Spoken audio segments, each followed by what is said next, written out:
반갑습니다. 잘 지내셨어요? 오늘 삶과 여호와를 경외하는 마음 살펴보도록 합시다. 우리 리더십에 관한 얘기를 하고 있는데 우리가 지난번에 경청에 대한 얘기했죠. 잘 들어주는 것이 지도자로서 구역원들에게 꼭 해야 할 일이다 하는 것이고, 잘 들은 다음에는 잘 들었다는 표시를 해줘야 되잖아요. 그 잘 들었다는 표시가 뭐냐 하면 공감을 해주는 거예요. 공감. 아, 당신이 그렇군요. 내가 어떻다 하면은 그래요 하고 공감해 줄 때 말하는 사람이 상대방의 내 얘기를 잘 듣고 있구나, 내 말에 마음으로 공감해 주고 있구나, 그럴 때 행복함을 느끼게 되고, 사실은 거기서 엄청난 치료의 효과가 나타날 수가 있는 거죠. 그런데 이 공감하고 비슷한 게 동조인데, 공감과 동조를 절대로 혼동하면 안 됩니다. 공감이라고 하는 게 뭐냐 하면은 말하는 사람의 그 감정을 내가 이해해 주는 거예요. 나는 그 사람과 똑같은 의견을 가지고 있지 않아도 상관없어요. 예를 들면 나는 죽고 싶어요. 어떤 사람이 그랬으면은 나는 살고 싶은데, 이래면 안 되는 거죠. 왜냐하면 그 말을 한 이유가 뭐냐면 너무너무 힘들기 때문에 그런 거 아니겠어요? 그러면은 당신은 그렇게 힘들군요. 죽고 싶을 만큼 힘들군요. 그렇게 그 사람이 주어가 돼서 얘기를 해주면 되는 거예요. 말하는 사람이 주어인 거죠. 나 죽고 싶어요. 그러면 당신이 정말 그 정도로 힘들군요 라고 말하면 그 말 한마디로 위로를 받아요. 그런데 나도 그런데, 이건 동조예요. 그럼 같이 죽자밖에 더 되겠어요? 그죠? 그러니까 한 사람을 치료하는 것과 그것이 반작용이 되는 것과는 전혀 달라요. 나는 김 집사님 때문에 교회에 오기 싫어요. 이렇게 말하는 사람이 있다고 합시다. 그러면은 나는 김 집사하고 좋아하거든? 듣는 사람은 김 집사하고 아주 절친인데, 저 사람이 김 집사 때문에 교회 오기 싫다고 했을 때 어떻게 하면 되겠어요? 김 집사 좋은 사람이야. 그럼 그 말한 사람은 뭐가 되겠어요? 그죠? 자기는 힘들어 죽겠는데. 나도 그래. 그럼 김 집사는 진짜 나쁜 사람이 되는 거죠. 모두에게 나쁜 사람이 되고. 그러나 그 말하는 사람을 위로하기 위해서는 김 집사님 때문에 힘드시군요. 어쩌나. 이렇게 공감만 해주면 되는 거예요. 무슨 소리인지 아시겠죠? 잘 듣고 절대로 동조하거나 거부하지 말고 일단은 공감해 줘야 돼요. 자녀들하고 대화할 때도 똑같습니다, 여러분. 애가 힘들어하면 그렇구나, 나는 그게 왜 힘드냐고 생각하지 않아. 힘들다고 생각하지 않아도 일단은 공감을 해 주어야 대화가 이어지고, 말하는 사람이, 상대방이 내 말을 들어준다는 것에 대하여 치료를 받게 되고 영접을 받는 느낌을 갖게 되는 거죠. 그래서 이 소그룹에서 공감을 잘 해줘야 됩니다. 그게 아주 중요한 지도자의 역할이에요. 그러니까 동조하지 말고 또는 반박하지 말고 공감하는 방법을 꼭 우리가 잘 익혀서 공감하는 마음만 가진다면 뭐 그렇게 의견이 달라도 되잖아요. 그죠? 일단 공감만 해주면 되는 거예요. 그러면 구역에서 이렇게 갈등을 오래 끌고 가지 않을 수 있을 거다, 그런 생각을 많이 해요. 여러 가지 이렇게 힘든 얘기들을 들어보면 공감 문제 때문에 일어나는 일이 너무너무 많아서 말씀을 드립니다. 자, 우리 본문으로 들어가서 한번 생각해 봅시다. 이 질문이 나오죠. 좋으신 하나님을 나는 좋아하고 싶은데 왜 좋으신 하나님이 무서울까? 그 무서운 이유와 어떻게 하면 좋아할 수 있는지에 대한 질문인데, 우리 37페이지 두 번째 문단, 저는 대답했습니다. 참 좋은 질문입니다.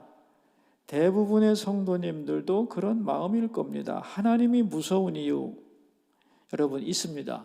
좋으신 하나님인데도 무서운 이유. 첫째가 뭐예요? 우리가 죄인이기 때문에.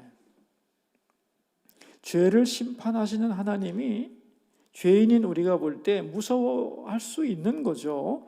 두 번째 이유는 뭐냐 하면, 그 하나님을 가까이 하면 내가 손해볼 수 있다는 생각이 드는 거예요. 왜냐하면 하나님이 내가 좋아하는 것을 뺏어가면 어떡하지? 그런 잠재적인 마음들이 있을 수 있다는 겁니다. 그래서 그 밑에 보시면 올바른 관계를 맺는 원칙이 있는데, 자, 우리가 하나님과 올바른 관계를 맺어야 되는데, 올바른 관계를 맺으려면 원칙이 뭐냐? 하나님이 언제나 넘버원이어야 된다는 거예요.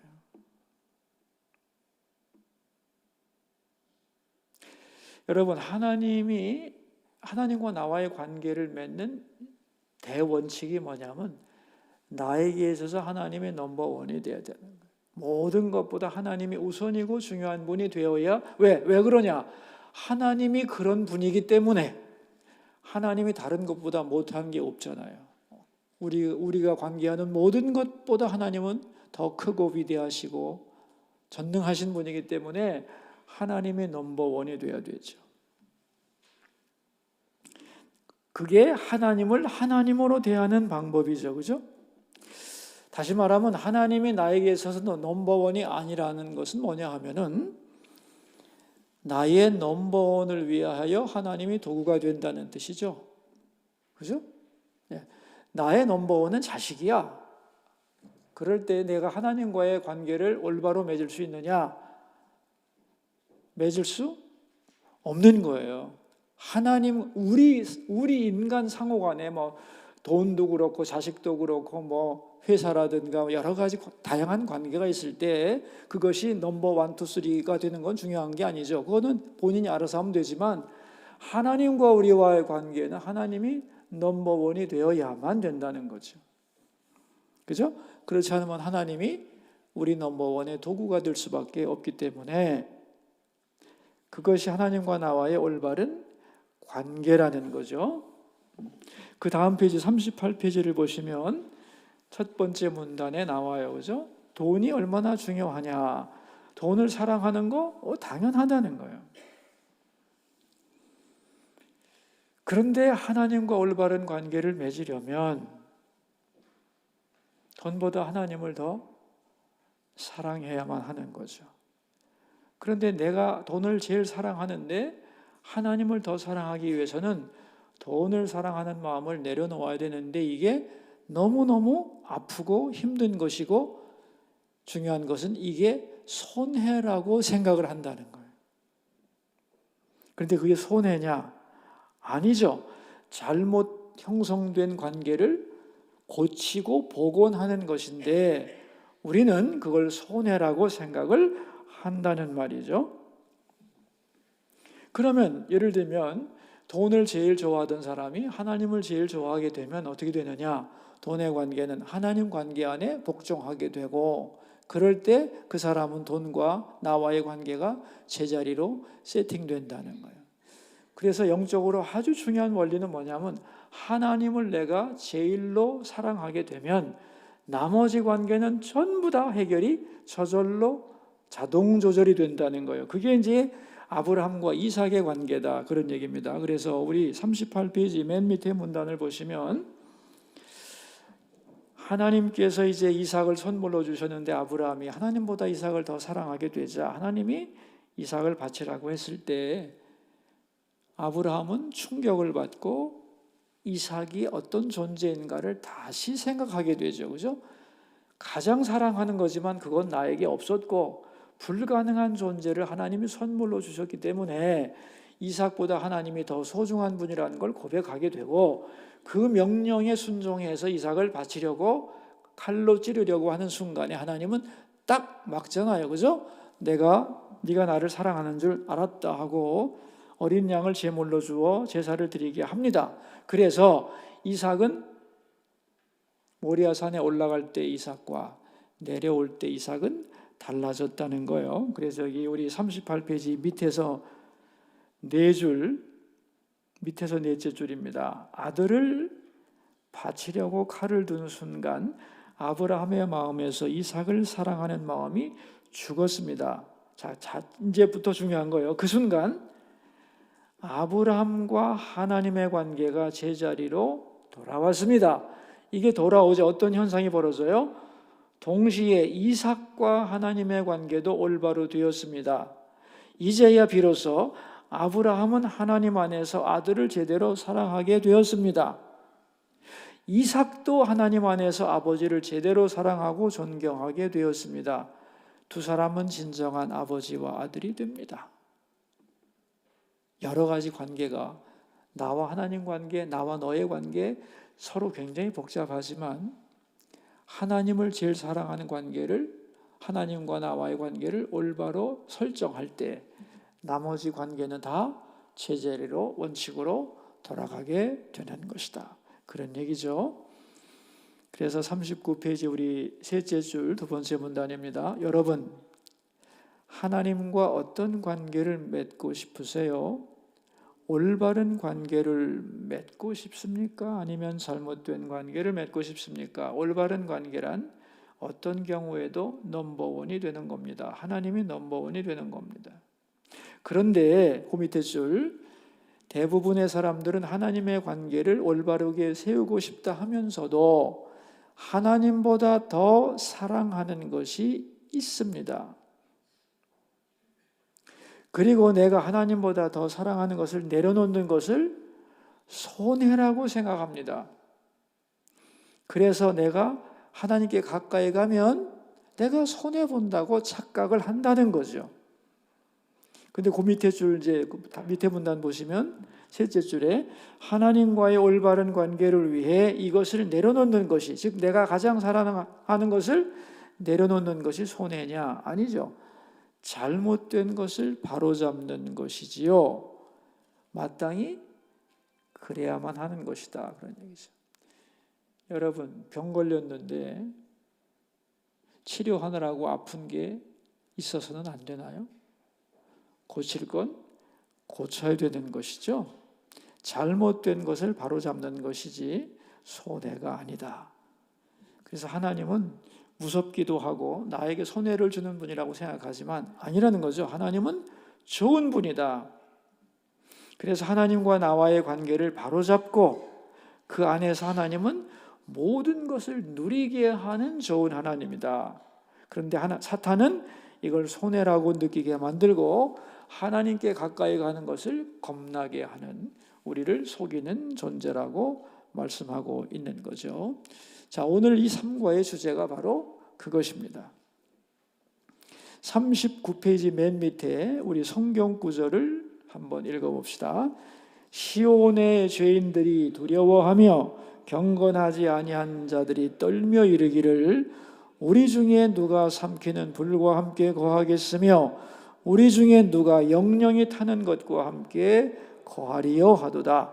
그 뒤에 바로 나옵니다마는 하나님이 아수르를 진멸시키니까 하나님이 원수를 손보니까 얼마나 좋았겠어요. 그죠? 그러나 유대인 중에서는 하나님이 아수르를 진멸시키는 걸 좋아하면서도 하나님은 참 무서운 분이다 라고 생각을 했다는 거예요. 그들의 마음을 성경 구절로 표현한 거예요. 시온의 죄인들, 이게 누구겠어요? 하나님을 믿는다고 하는 유대인들 중에서 죄인들은, 그죠? 하나님을 사랑하지 않는 죄인들은 뭐라고 말하느냐? 죄인들이 두려워하며 경건하지 아니한 자들이 떨며 이르기를 우리 중에 누가 삼키는 불과 함께 거하겠으며, 삼키는 불이 뭐예요? 하나님의 심판이잖아요. 우리 중에 누가 영영이 타는 것과 함께 거하리요? 하나님과 함께 있다가는 내가 타겠다 야. 그렇게 하나님을 두려워했다는 거예요. 40페이지 우리 위에 나오는 성경 구절 있죠. 오직 공의롭게 행하는 자, 정직히 말하는 자, 토색한 재물을 가증히 여기는 자, 손을 흔들어 뇌물을 받지 아니하는 자, 귀를 막아 피 흘리려는 꾀를 듣지 아니하는 자, 눈을 감아 악을 보지 아니하는 자. 이 구절에 나오는 것은 시온의 죄인들과 상대 개념이죠. 시온의 죄인들은 삼키는 불인 하나님과 우리가 어찌 가겠느냐 하고 하나님을 두려워하는데, 반대로 공의롭게 행하고 정직히 말하고 율법을 잘 지키는 이런 사람들은 그렇지 않다는 거잖아요.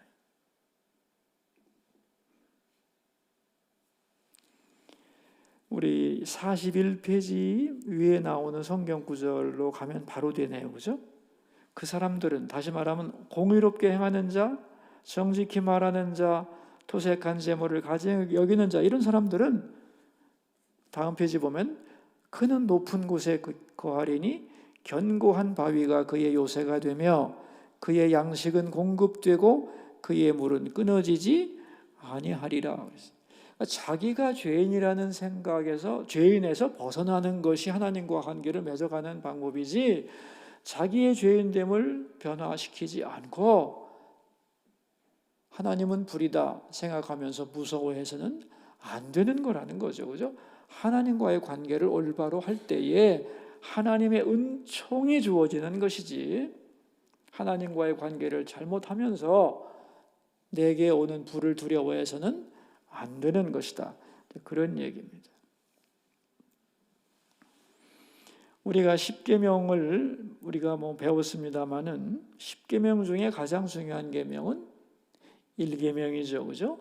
너는 나 외에 다른 신을 섬기지 마라. 하나님만을 가장 중요한 분으로 섬겨라. 그런데 그걸 어떻게 알겠어요? 하나님을 내가 사랑하는지를, 마음속으로 진짜 사랑하는지를 어떻게 알겠어요? 나머지 계명을 보면 알 수 있다는 거예요.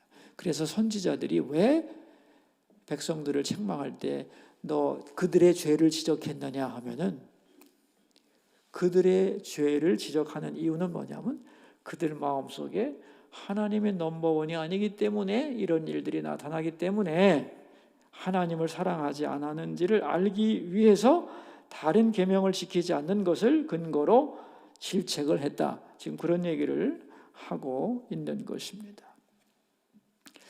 우리 41페이지 성경 구절 밑에 문단을 한 문단만 읽어보도록 하죠. 너희가 나를 무서워하는데 나는 무서운 하나님이 아니다.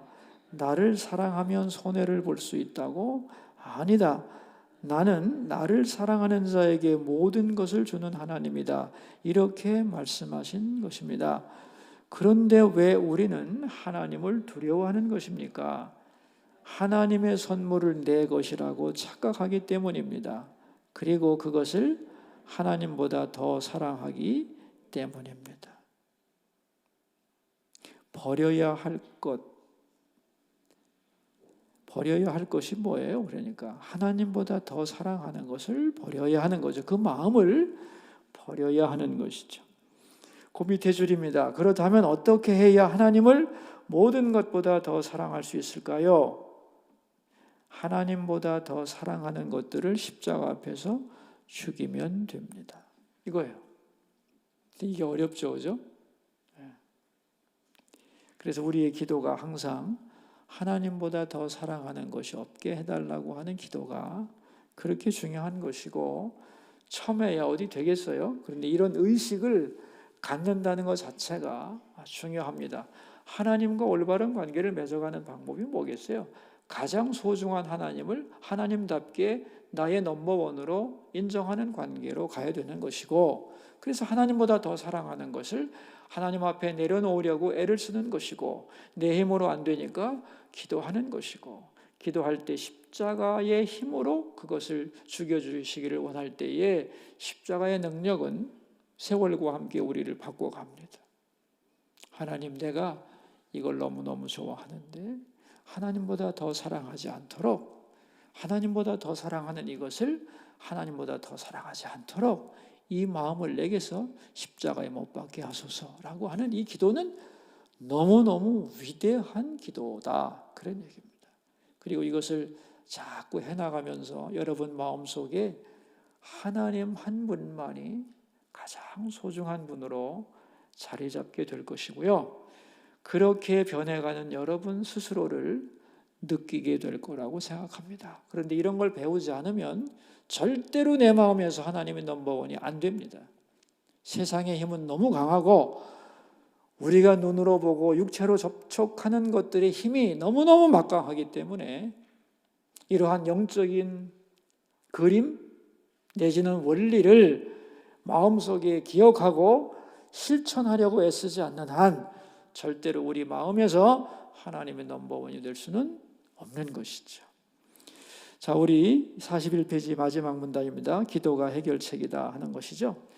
이사야 32장에서 하나님은 우리가 하나님께로 돌아오면 우리에게 최고의 왕을 주시고 성령의 인도를 따라가는 삶을 허락해 주겠다고 하셨는데, 이제 그 왕을 경외할 때 어떤 삶이 전개되는지에 대한 내용이 33장이죠. 자, 우리 다음 페이지입니다.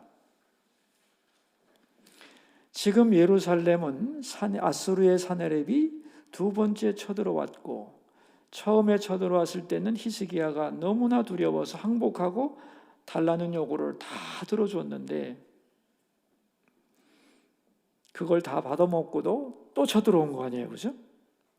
그 또 쳐들어온 사람, 그 아수르를 향한 이사야의 예언이 나오죠. 33장 1절입니다. 그죠? 같이 한번 읽어요. 너 학대를 당하지 아니하고도 학대하며 속이고도 속임을 당하지 아니하는 자여, 화 있을진저 내가 학대하기를 그치면 내가 학대를 당할 것이며 내가 속이기를 그치면 사람이 너를 속이리라. 아수르를 학대한 나라가 없는데 아수르는 다른 나라를 학대하고 잔인하게 밟았다는 거죠. 하나님이 주신 몽둥이로 사용하려고 힘을 주셨는데 주제를 모르고 날뛴 것에 대하여 심판하시겠다는 말씀입니다. 자, 그러면은 아수르라고 하는 강력한 나라가 쳐들어왔을 때 이스라엘은 할 수 있는 일이 없잖아요. 약한 이스라엘이 아무것도 할 수 없을 때 이스라엘은 정말 아무것도 할 수 없는 거냐? 아니죠. 하나님의 백성이 할 일은 없을 때가 없습니다. 아무것도 할 수 없을 때 뭘 하면 돼요? 기도하는 거다, 그런 얘기죠. 그 기도의 결과가 이제 다음 페이지 성경 구절이죠, 그죠? 이사야가 그 기도에 대한 기도를 듣고 하나님이 보여주시는 환상을 본 거잖아요. 자, 우리 43페이지 성경 구절입니다. 요란한 소리로 말미암아 민족들이 도망하며 주께서 일어나심으로 말미암아 나라들이 흩어졌나이다. 황충의 때같이 사람이 너희의 노량물을 먹을 것이며 메뚜기가 뛰어오름같이 그들이 그 위로 뛰어오르리라. 하나님이 일어나셔서 그 나라를 흩어버렸다. 그래서 아수르 군대 18만 5천 명을 죽인 사건, 그래서 그들이 황급하게 철수하는 사건을 이사야가 환상으로 보고 기록해 놓은 구절인 거죠. 그래서 아수르가 쳐들어왔지만 이스라엘 백성들은 하나님께 기도함으로 아수르는 물러가고 나라는 평안해질 것이라고 하는 예언을 하고 있는 겁니다. 그 다음 페이지로 가봅시다. 그러니까 하나님은 우리가 좋아하는 것을 뺏어가는 분이 아니고 정말로 좋은 것을 주시려고 하는 분인데, 우리가 해야 할 일은 하나님과 나와의 관계를 올바로만 가지고 있으면 되는 거잖아요, 그죠? 그리고 그것을 위하여 우리가 기도해야 되고, 그럴 때는 어떠한 적들이라도 하나님이 다 물리쳐 주신다고 말씀하고 있는 겁니다. 그래서 44절 맨 위에 경외함이 보배다라는 말씀을 하고 있는 거죠. 아수르가 어떻게 이스라엘 앞에서 물러갈 수 있을까요? 이건 오직 하나님의 은혜고, 그 은혜를 현실화하는 비결이 여호와를 경외합니다. 그런 얘기죠. 하나님의 은혜를 현실화하는 비결, 하나님의 은혜를 내가 얼마든지 가져다 쓸 수 있는 방법이 뭐래요? 하나님을 경외하는 것. 그러니까 하나님을 경외하면 안 되는 게 없잖아요. 그러니까 하나님 경외가 보배다, 그런 얘기입니다. 어느 보배보다도 큰 보배가 하나님을 경외하는 거죠. 왜냐하면 하나님은 하나님을 경외하는 자에게 모든 것을 아낌없이 주는 분이기 때문에. 그래서 이것저것 원할 필요도 없는 거예요, 사실은. 그죠? 하나님을 경외하는 마음만 가지고 있으면. 저는 말이죠, 여러분이 다 부모님이니까 자녀에 대한 마음을 다 아실 거 아니에요. 부모는 자녀에게, 이렇게 말하면 좀 그렇지만, 못 줘서 한 아닙니까? 어떻게 생각하세요? 다 주고 싶고 더 주고 싶은 거 아니에요? 여러분, 이 마음을 누가 주셨겠어요? 이 마음을. 하나님이 우리에게 뭘 주기를 아까워하는 분인가요? 모든 부모의 모든 사랑을 합쳐도 하나님의 사랑을 따라갈 수 없잖아요. 그러니까 하나님은 우리가 좋아하는 걸 뺏어가는 하나님이 아니라 좋은 것을 마음껏 주기를 원하는 분이 하나님이잖아요. 그죠? 뺏어가는 분이 아니라 좋은 걸 주는 분이잖아요. 그 좋은 걸 갖다 쓰는 방법이 여호와를 경외함이라는 거예요.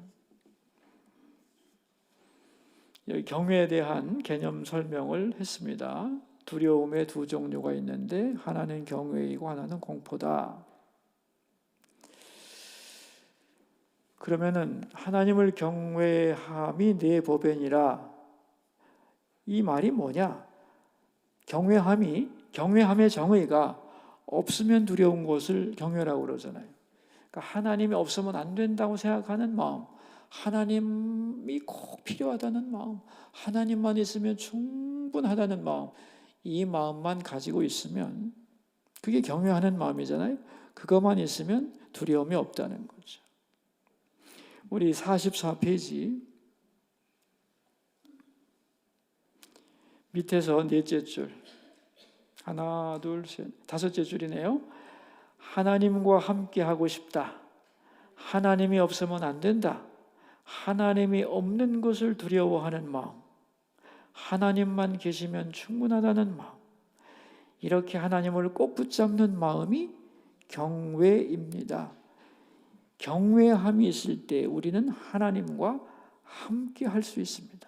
하나님과 함께 한다면 뭐가 두렵고 뭐가 부족하겠냐, 그런 얘기죠. 그래서 여호와를 경외함이 보배다 하는 말씀이고, 우리에게 가장 필요한 마음이 바로 여호와를 경외하는 마음인 거죠.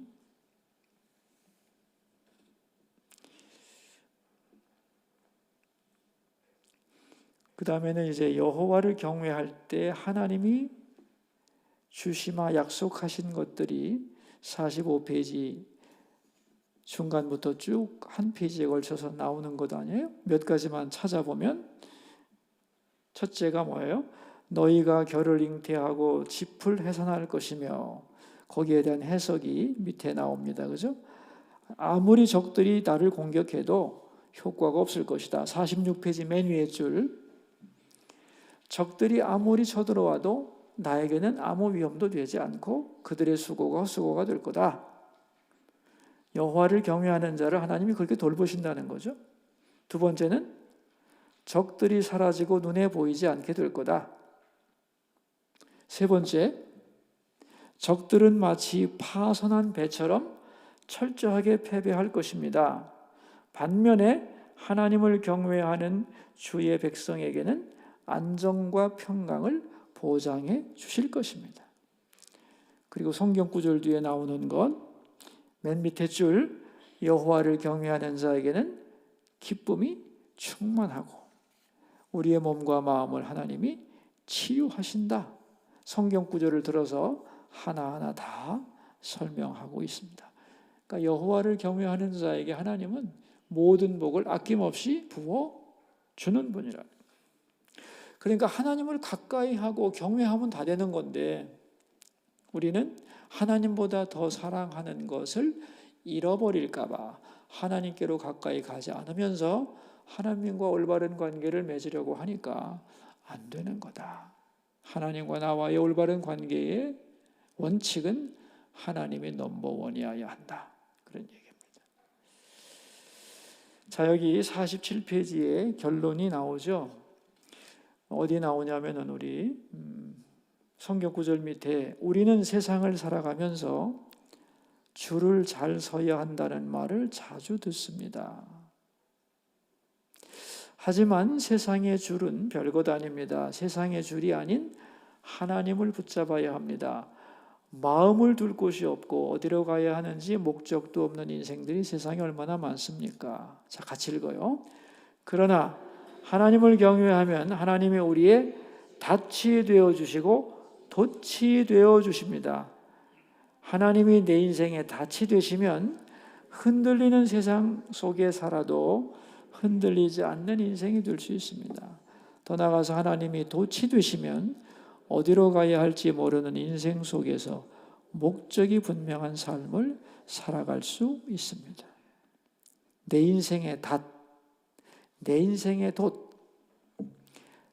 닷은 배를 안정시키고 흔들리지 않게 하는 거잖아요. 그죠? 돛은 배가 어느 방향으로 나갈 수 있도록 바람을 몰아주는 게 돛입니다. 하나님이 우리의 인생의 닷과 돛이 되어주신다. 경외하는 자에게. 자, 우리 마지막 문단입니다.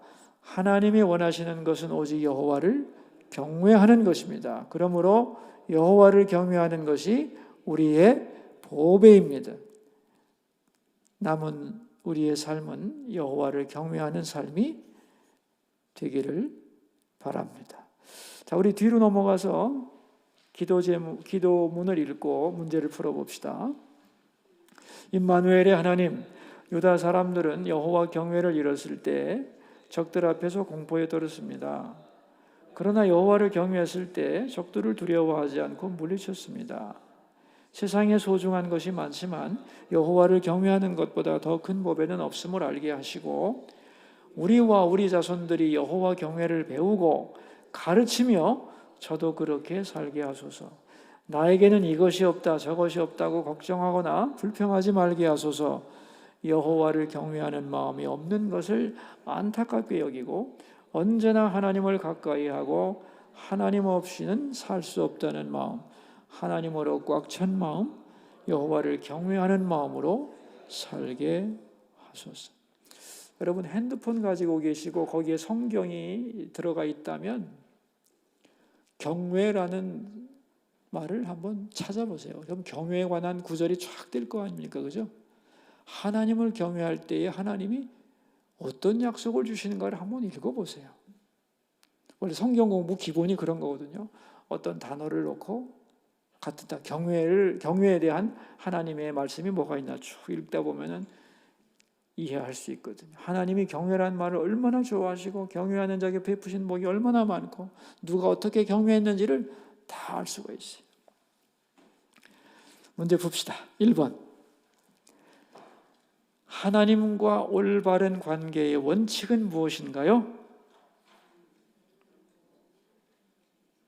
굉장히 어려운 질문 같지만 배우고 나니까 쉽죠? 뭐예요? 언제나 하나님이 넘버원이 되어야 한다. 하나님을 모든 것보다 더 사랑하고 우선적으로 여겨야 한다. 왜? 그것이 하나님이 계실 자리이기 때문에.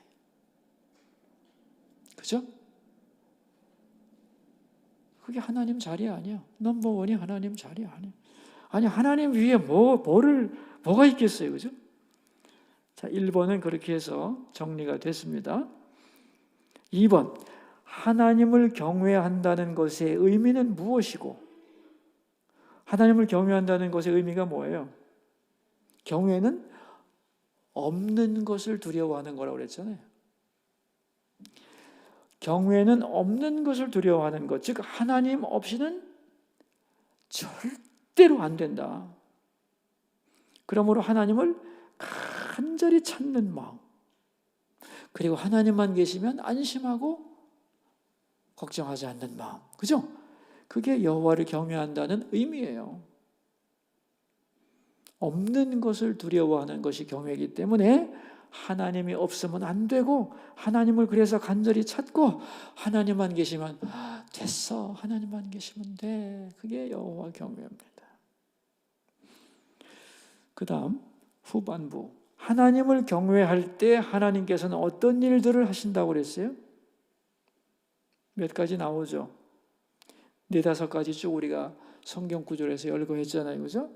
적들이 하나님을 경외하는 자들을 적들이 위협을 못한다는 거예요. 사탄의 공격도 눈에 보이는 대적들도 여호와를 경외하는 자를 어쩌지 못한다. 오히려 그들이 그 앞에서 사라지고 만다. 그런 얘기죠.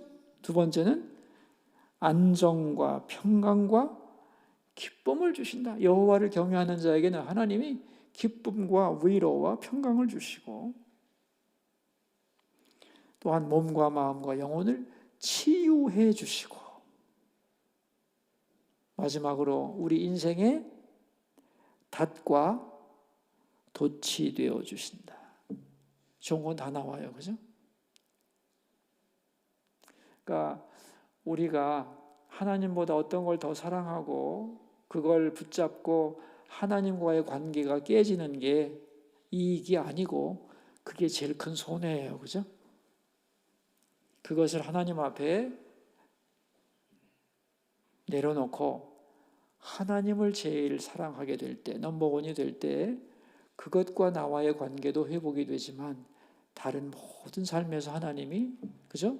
내게 한없는 은혜를 부어 주시는 거죠. 그래서 우리에게 가장 필요한 것은 다름 아닌 여호와를 경외하는 것이다. 그럴 때 하나님은 만복을 우리에게 부어 주신다는 거예요. 3번, 하나님을 경외함으로 삶의 어려움을 이겨낸 적이 있다면 나눠봅시다. 이런 거죠. 다 없어져도 하나님 계시면 되는 마음 아니에요? 경외가. 그렇죠?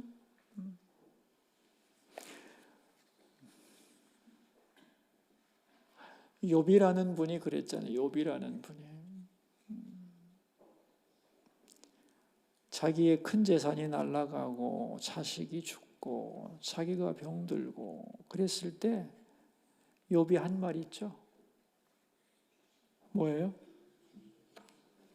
주신 자도 여호와시요 취하신 자도 여호와시니 여호와의 이름이 경배를 받으시기를. 그거예요.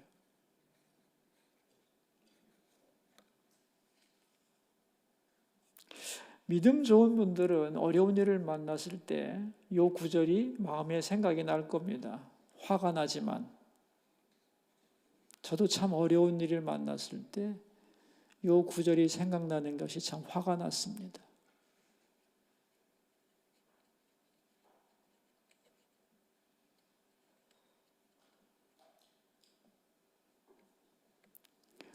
그 구절이 생각난다는 말은 뭐겠어요? 그것을 고백해야 할 때라는 거죠. 그래서 그 고백을 하고 슬프고 힘들었지만 분노나 원망이나 그런 것은 하지 않았습니다. 하나님이 주인이시니까. 내가 무슨 말을 더 하겠나? 여러분 슬프고 힘들면 울 수도 있습니다. 그죠? 울 수도 있어요. 근데 더 이상 말하거나 생각하면 안 돼요. 그건 내 영역이 아니에요.